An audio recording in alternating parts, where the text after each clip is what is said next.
আরো একবার স্বাগত। আপনারা দেখছেন দ্য বিজনেস। আমাদের সাথে স্টুডিওতে আছেন আকিজ ইস্পাতের সিইও গালিব মোহাম্মদ।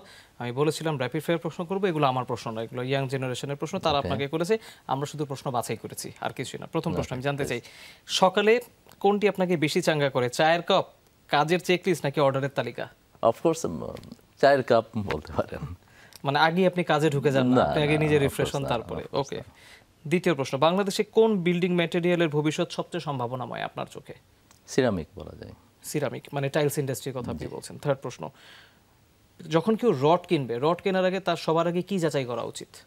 অবশ্যই তার স্ট্রেংথ এবং কোম্পানির গুডউইল, যেহেতু এটা টেস্ট করে নিতে পারছে না, সো এক্ষেত্রে আমার মনে হয় যে ব্র্যান্ড ইমেজ এবং কোম্পানির গুডউইলটা চিন্তা করলে তাহলে কনফিডেন্সের সাথে কোয়ালিটি এনশিওর করতে পারবেন।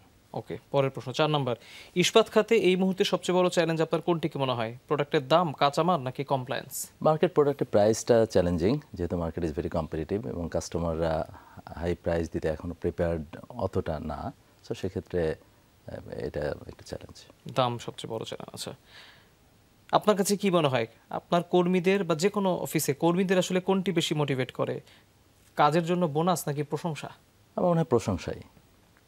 মানে তারা অ্যাপ্রিসিয়েশনটা শুনতে চায়। অ্যাবসলিউটলি, প্রত্যেকটা মানুষই তার রেকগনিশনটা চাই এবং আলটিমেটলি বোনাস যেটা, that is also recognition in the form of tangible benefit.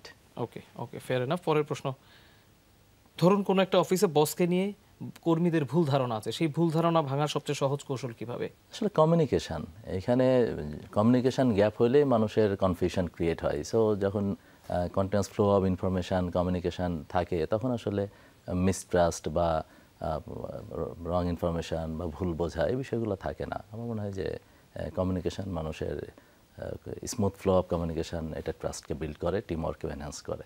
Okay, fair enough. পরের প্রশ্ন 7 নাম্বার, কোন পরিস্থিতিতে ভালো সিদ্ধান্ত দেয়া যায়? ব্যবসায় নিয়ে যখন চাপে থাকে নাকি যখন সাফল্য আসে? গুড ডিসিশন কখন দেয়া ইজি হয়? না, এইটা বোথ হয়ে, যে ধরেন স্বাভাবিকভাবে একটু ফ্রি মাইন্ডে তো ডিসিশন কারেক্ট বেশি হয়, স্ট্রেসের মধ্যে তো ভুল ডিসিশনের চান্স থাকে। অ্যাট দ্য সেম টাইম আবার আমরা এটাও জানি যে necessity is the mother of invention. So একটা প্রবলেমে পড়লেই তো তখন আবার সেটা থেকে ওভারকাম করার জন্য ডিফারেন্ট স্ট্র্যাটেজি ফর্মুলেশন হয়ে ডিসিশন হয়। So it's both way actually. Okay, পরের প্রশ্ন, আপনার কাছে কোনটি বেশি গুরুত্বপূর্ণ, ডেটা নাকি information? Ultimately, information is also comes from a form of data. So, decision to information basis e nite hoy, which is derived from data. ওকে, পরের প্রশ্ন 9 নাম্বার, আপনি যদি নির্মাণ শিল্পে বা এই ইন্ডাস্ট্রিতে না আসতেন আপনি কি হতেন? মানে ছোটবেলায় কি হতে চেয়েছিলেন? ছোটবেলায় তো আর্মি অফিসার হতে চেয়েছিলাম, একদম ছোটবেলায় পাইলট হতে চেয়েছিলাম।